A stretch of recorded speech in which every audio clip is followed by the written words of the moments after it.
This is a coffee from Brazil I picked up about 2 years ago when I was judging the Barista Championship of Brazil in Sao Paulo. One of our judges, the owners of this place called United Coffee Company, and he gave me this coffee. This is their Axe coffee. This is their number one coffee that year. And so I thought we'd come and have a look at it and give it a try. What's going on, everybody? Welcome back to the Coffee Q&A. I'm Jay, your host. We're here daily, weekdays, 10 a.m. to talk about coffee and any questions you might have. Although we haven't had too many questions lately, so if you have questions, let me know in the comments. Put them down. If you're watching on the replay, put them in the comments down below, and we will add that to our rotation. So this coffee, like I said, was given to me by one of our judges, and this is a coffee that when I got it back in June of 2022, flew it home, put it into frozen storage, and it sat in frozen storage until about mid-January when we moved out of our roastery and into oblivion. And so it's been just kind of sitting in a cool, dark place for the last couple months, and I thought we'd give it a try and see what kind of performance we can get out of the coffee, that kind of thing. So here we are. We've got this coffee, and it says that it should have notes of chocolate, castagna, caramel, and dry fruit with, it's a special cafe that incorporates medium torra. I don't know what torra means. My Portuguese is not so. So it comes from Carmo de Minas MG, uma de principais regiões. I can't really read that. Principal regional. It is Carmo de Minas is a principal region of production of coffees in Brazil, and Axe is the muita qualidade e perfeito. It's the highest quality and perfect, excellent of the moment. Quem voce ama. I don't really know what that means. I don't know what that means. But it was roasted here on the 22nd of June, 2022, and its date of Dataval, I don't know what that means. 2206. Its expiry date is 1 year later. So therefore, unlike the other coffee that we had from Luca earlier this week, this coffee has a 1 year date. Luca had a 3-month date. So these guys are following the fresh by dates like a Starbucks and most every other company with 1 year. This is a 250 gram. It's 35 reais. I don't know offhand what that is in. I don't know. All right, so here at the top, there's a little seal, molido and graus. So it just tells you if it's ground or if molido ground and graus is whole bean. So I'm going to cut into that. Now I did provide some links to this particular coffee from one of their websites, as well as some links down below about their Instagram and their current webpage, so you can read up a little bit about it or see what they have new that's on the market today. Especially if you're going to Brazil, it might be a nice thing. Okay, so it comes in a plastic pouch. Oh, okay. Nice. I think I would have liked something a little bit more robust, something also a little bit more resealable, but I guess that'll work. I'm going to cut into it now.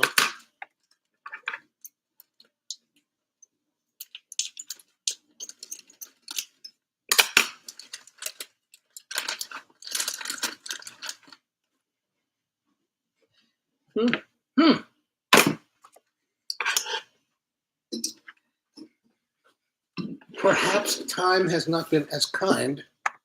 I'm getting kind of a nutty, peanut buttery note on the dry fragrance.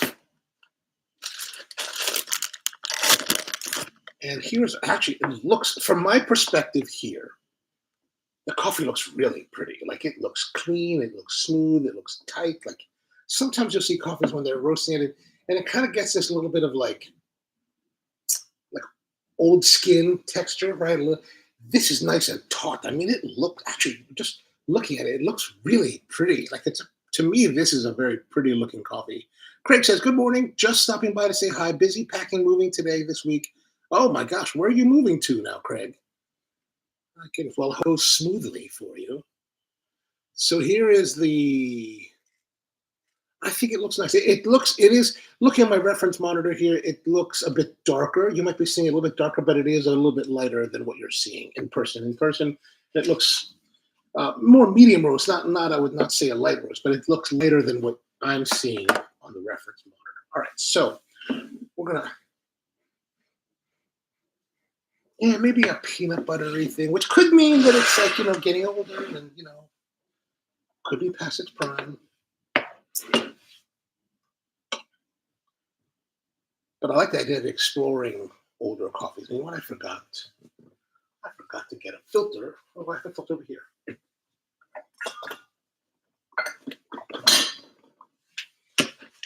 Things may look relatively organized, but just outside of frame, it's all like a wreck of disaster. Like, I had the disabled American veterans come by the house yesterday, and I'm like, here, take this furniture, take this chair. So some of the stuff we were using as set pieces in the old studio, I'm like, we're not going to get into the studio. Take this with you. Have some clothes. Have some shoes. All right, so we'll get this here now. Let us look here. We're going to 24 gram it, like we always do. Our typical recipe for the day. 24 grams of this coffee.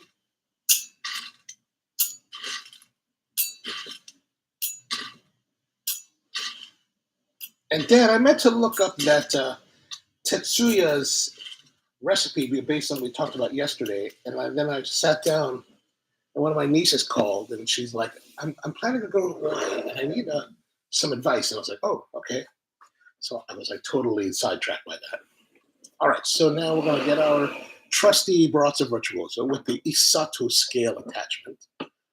I'm going to grind this sucker.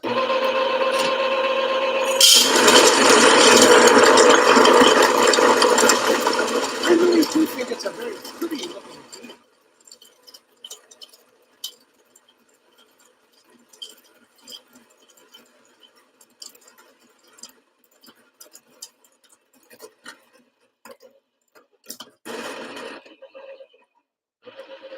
All right, that's good.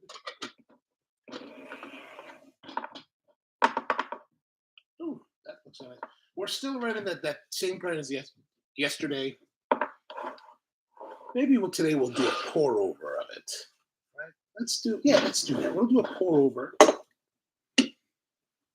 And let's use one of my favorites, long-time favorites, is the Bee House. And the Bee House, if you're not too familiar with it, is a wedge-shaped conical filter that has these two orifices here at the bottom. So they're definitely more restrictive than the Hario V60 that you may be used to.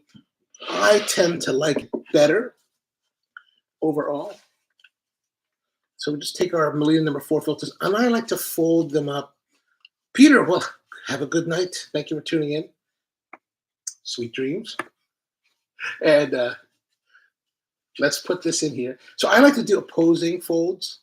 Just so, I don't know why. I just do it. I don't necessarily have a true reason for it. There's no science. I haven't done any science on it. And that nicely fits in there. We just kind of toss the coffee in.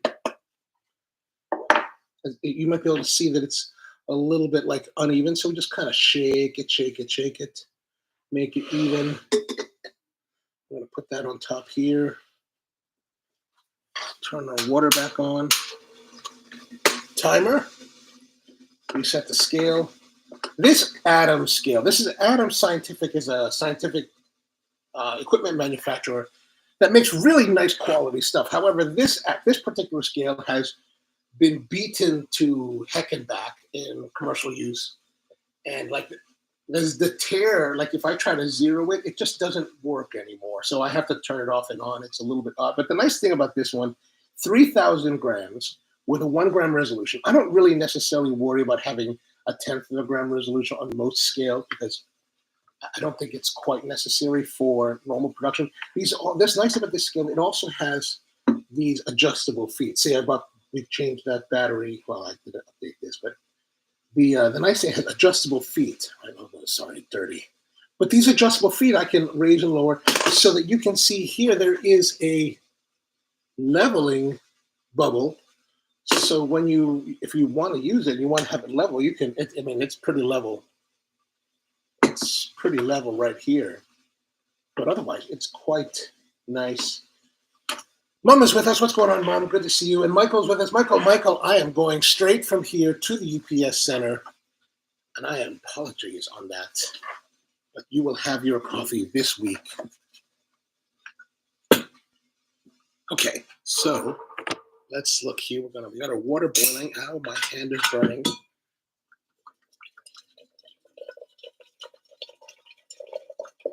For the new shop, I ordered these. What's it? Tetsubin? A Tetsubin iron kettle from Japan. One of those handmade, hand sand casted kettles. So I'm going to see what that's going to be like. All right, let's go.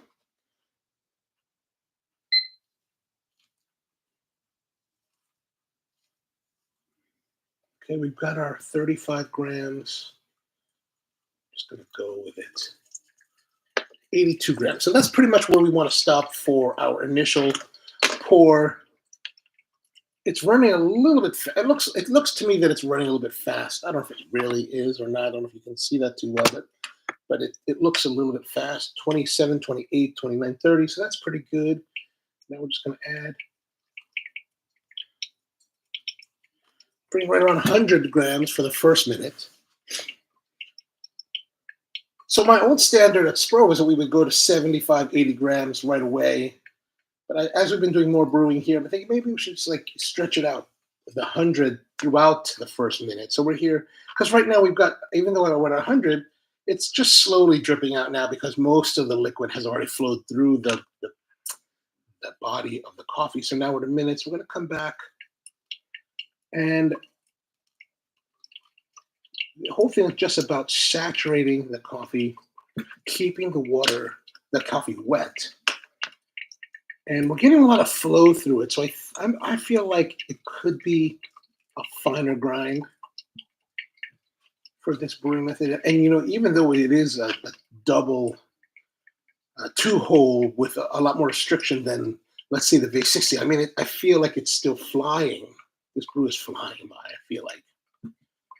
170, we're at 138, 140, and we're at 170 grams. We could be okay. Yeah, I hope you'll enjoy the coffees.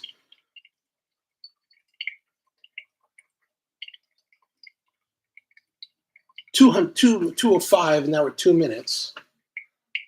I appreciate you being patient on that, Michael. We had a little bit of shipping. For those who may be wondering what I'm talking about, we had some shipping issues with getting Michael's coffee out to him. I shipped it out a while back, and then the tracking showed that it was sitting at a post office depot. It's been sitting there for the last few weeks, and I can't get them to figure out what's going on. So we're just going to send another one out there.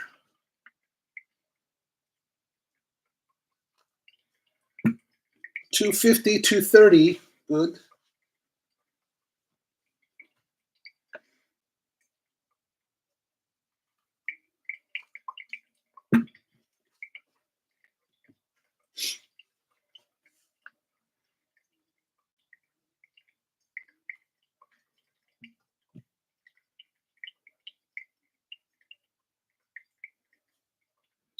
$279. Oh, now we're 3 minutes. Could be a little. I could have been pouring a little bit harder on that. Now that I have been pouring this hard, now we're going to fall behind.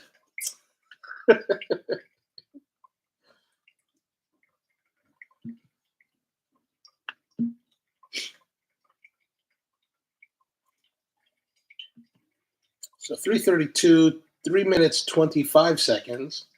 And we're going to go right to the end of this one. We're going to add it, bring it right to 352.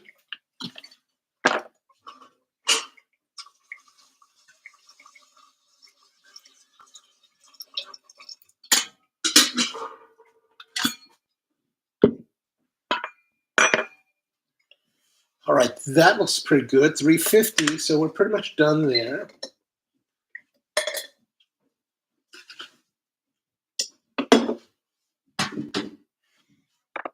Okay, all right. All right. So let's look here. I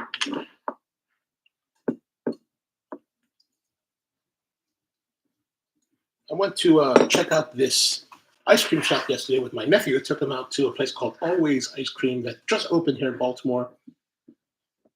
And the nice thing about this place is that it's next door, or it's in the same shopping center as the Williams-Sonoma. So it gives me a chance to visit Williams-Sonoma. The ice cream was excellent, by the way. We went there, really fantastic ice cream. Like, I have to say, I think it's probably the best ice cream in Baltimore now. But we went over to Williams-Sonoma, and I like to go to Williams-Sonoma and just look around and see what kinds of stuff do they have that maybe we might be interested in using. Right? Like maybe some serviceware or some kind of setup things, or maybe some. I'm looking for little tiny. I'm thinking cast iron, not cocotte, but this is kind of little like servers, but that size. I'd like to find some of those. Staub I think has some, but I don't want to spend $90 just for like a few of those. And then what I'd also like to get is is kind of I'm very familiar with carbon steel pans, so I use Debouillet carbon steel, right? And so it's got nice sloped sides, but it's got a big handle. What I'd like to have is the same kind of 8-inch to 10-inch carbon steel pan, but have small like looped handles, kind of like a mini paella pan. I'm gonna look for something like that. Anyway, so let's have a look at our coffee. Our new elixir. Compared to other brews that we see in here, this is definitely has a darker. We don't see as much translucency through it. It's definitely more opaque, which I guess could tell us that it's more extracted, maybe. All right, let's have a taste.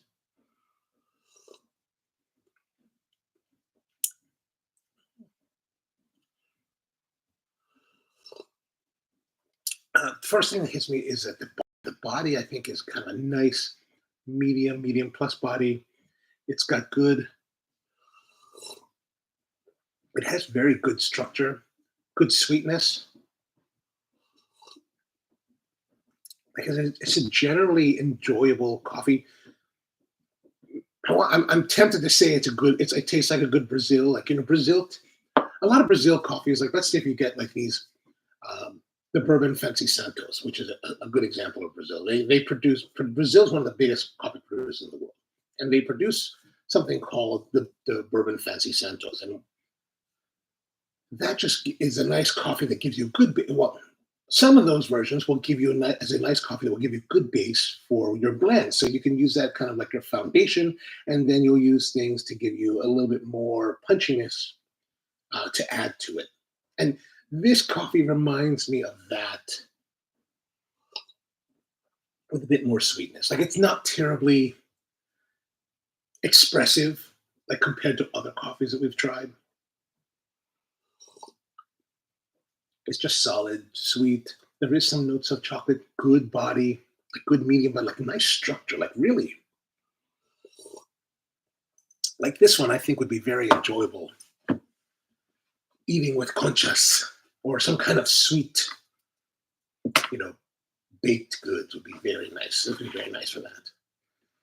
I kind of want to go and thaw out one of the conchas upstairs and.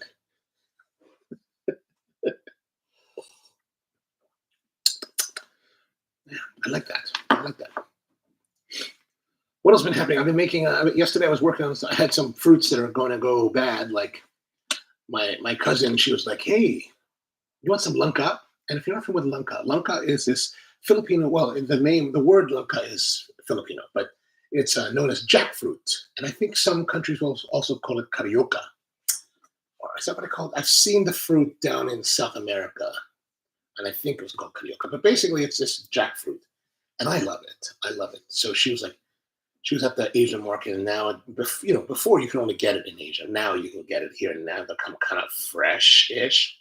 So it comes in like a quarter of the fruit itself. So the whole fruit is like that. And so she gave me a quarter one, and you have to cut it up. You have to coat your hands with oil because it's really a sticky substance. You tear it all apart, but unfortunately, it was sitting around for like a day out on the counter over the weekend. So it started to ferment a little bit. I could taste a little bit of ferment on it, so I just kind of washed it off. And then I was like, wow, I need to like do something with it because I can't. It's so much. I can't eat all. No matter how much I love it, I can't eat it all in one. And I thought, you know what? Let me make some. I got some local strawberries from one of the farms on Saturday. And I was like, I'm just gonna make sorbet out of it. So I made some sorbet. So if you're interested in sorbet, it's really easy. You just take some fruit, blend it up, puree it really well. Maybe add some water.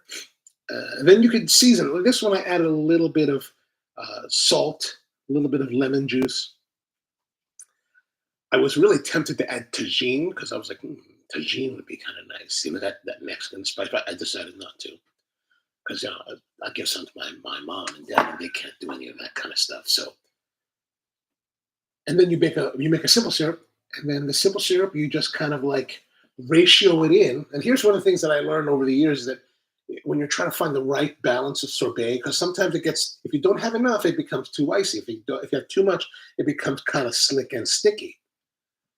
But you add your simple syrup, mix it in, drop in a raw egg, and if the egg floats, you've got the right density. Works pretty well. Peter says, I have jackfruit in my garden. I'm very jealous of you, man. If I lived in a great world, I would have jackfruit in my garden. I would also have dalandan, and I would have calamansi, and I would have lychee in my garden. Then I would just never have to worry. But of course, lychee is only once every 2 years. When I was living in Hawaii, my friend, she had a lychee tree. So every other year, she was like, with big shopping bags. I was like, I love you. It's like, I love you. Durian is the goat. Oh, yeah. Here's an interesting thing. So I was in Kuala Lumpur a year ago, visiting friends. I was there for their competition, but I was having it with one of my old college friends. They live there. They've always been after me, like, "Oh, you want to come visit?" So I finally got to go visit. And I remember I liked durian, right? And if you guys are familiar, durian is a very interesting fruit, and it's very pungent. It's very like, it's almost like there's no way to be neutral on durian. It's either you like it or you don't like it. I think I'm probably as close to neutral as one can be. So we're at this place called Warong Old China, I think it's called, this restaurant downtown in an old town, KL. And they had this durian dessert, like durian fruit, like a durian custard. And my friend's like, "Do you like durian?" I was like, "I think so. I mean, I don't think I've had it in years." And I ordered it, and I was like, I don't know. There are parts of it that remind me of jackfruit, so I like that. But then there are definitely parts that are like, oh my gosh, this is really extreme. And I think there's some kind of like balance between my growing up in America and eating American foods and having Americanized palate versus the Asian style. So I don't know. Actually, maybe I'm the worst one. Maybe I don't know that. I don't think I like it, but I might like it. Even after eating it, I still don't know. Oh, you have calamansi too? Man, I'm just jealous. I'm envious. I was at the National Arboretum in Washington, D.C. a few weeks ago. Wanted to go see their bonsai penguin museum. And in the herb garden, they had this big calamansi fruit tree. Like they had a big one, and it was like bearing fruit. I mean, it was like super vibrant.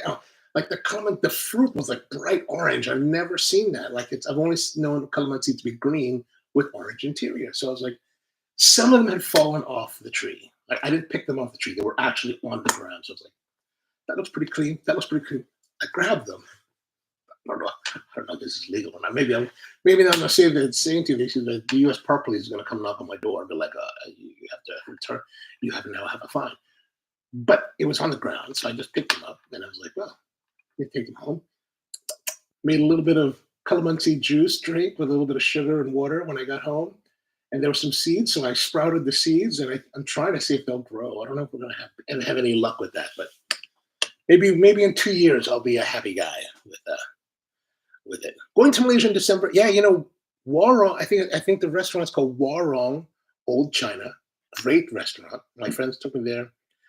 One of the interesting things, and I don't, Peter, I'm not sure where you're from in Asia, but like one of the things I thought was interesting, my understanding is that This is true of the whole peninsula, or at least of Malaysia and Singapore. They have this whole coffee scene of the Chinese kopitiams that I just thought was fascinating, just wildly fascinating. And I've been working on this video. We went to this one kopitiam place, that a roasting shop, and it's in Klang, which is about an hour outside of KL. And I'll be honest, I went there and we're looking at what's going on there. And I've been in coffee over 20 years. I couldn't understand what I was seeing. I'm looking at this thing that looks kind of like coffee, but really looks more like asphalt. Yeah, asphalt. And I was like, what is going on here? And like, it took me a while to understand what they do. But basically, this kopitiam style is that they take the coffee, they roast it, and this guy's roasting it in like a earthen wood oven, like roaster. Like they built this roast that's earthen wood fired roaster, and they cook it in that. They add margarine or butter, and then they take it out, put it into this big vat. It's kind of like a big wok, a wood fired wok, but it's not a wok. I mean, it's got the wok shape, but it's huge. And then they have these big stirrers in it, right? And you put butter or margarine, sugar, the coffee, and it cooks it till it's black. I mean, this stuff is black. Like I go, and then they take it after they're done. They pour it out into this big stainless steel tub where it cools and solidifies and becomes this, basically dark black coffee peanut brittle or coffee brittle. And then they break it up, they run it through a grinder, grind it really fine, and that's what is typically served at these kopitiams. And I was like, wow. So if you're going to KL, I think it's, if you're interested in coffee, and I don't know if you may be totally familiar with this kind of coffee. I'm not sure where you're from. So this may not be new to you. You might be like, well, yeah, that's the old school. We don't do any of that.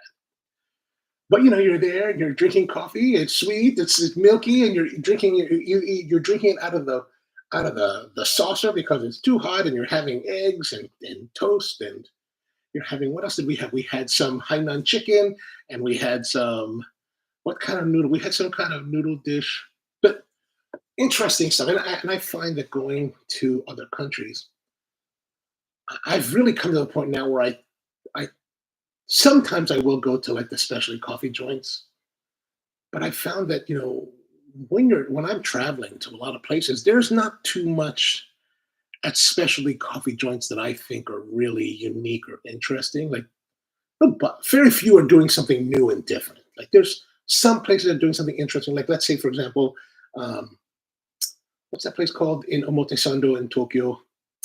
The one with the box. Not, is it Omotesando Coffee? It used to be Omotesando Coffee. Maybe it is, but that place is quite interesting. Cafe Mamea is what it's called now, and that's interesting. Cocoon is interesting, but that's only by reservation. But for the most part, I find that a lot of specialty coffee places are just doing what they see everybody else doing, and it's like to me, it's a little bit uninteresting because if I've already had the coffee in that style of roasting and that style of service, do I need to go to other parts of the world to see that? When I'm traveling to other parts of the world, I'd rather go see what is unique and interesting to that place. Peter says the Vietnamese coffee is similar. Huh? Okay. Oh, with the roast profile. Yeah. Okay, gotcha. I meant to go to Ho Chi Minh last year, and I totally mucked that up at the last minute. I totally forgot to get my visa. I didn't even think about visa, right? I'm like, I've been traveling for so long. Most countries I don't need a visa for, and I'm sitting in Bangkok the night before I'm flying. It's like 11 at night, and I'm flying out at like 8 a.m. to Ho Chi Minh. And I'm hanging out with my friends, and he's like, "Did you get your visa?" I was like, "No, you need a visa, dude." I was like, "What are you talking about?" He's like, "Yeah, we're Americans. You need a visa." I was like, "What?" So I mucked that up. Turns out it takes 72 hours to get a visa, and my total trip to Ho Chi Minh was 72 hours. I was like, well, that ends that. So extra day in Bangkok, and then flew to Manila earlier than I was expecting. But anyway, the coffee, this United Coffee, the Axe, their number one coffee, Really nice. Even though we're talking 2-year-old coffee that's been frozen for a year and a half, that has been sitting around in dark environments for the last 6 months, still quite nice. Good body, medium bodied, sweetness. There is really just kind of great base and low, kind of like really full, like really would be enjoyable, like I said, with like a sweet baked good, donuts, almond croissant, Mexican concha, things like that. I could totally go for that. All right, well, I guess that's going to be it for today. Thank you very much for tuning in. We're going to come back again tomorrow with another coffee, maybe another coffee that we've had frozen. Maybe this will be frozen week. And then on Friday, we're going to go back to the cupping table at the shop, at the new shop, and we're going to taste the coffees we roasted last week on the show. So last week, we roasted a whole bunch of coffees, about 10 or 12 of them, different samples of different coffees from different parts of the world. And we roasted them. I roasted them mostly on the Quest M3. So we're going to come back on Friday and cup those to see how they taste and go through the cupping protocol again in case you're interested. All right, so that's it for today. Thank you very much for tuning in. Hope you have a wonderful day out there. Or if you're in Asia, hope you have a nice evening, a nice sleep, perhaps with someone you enjoy. All right, until next time, have a great one.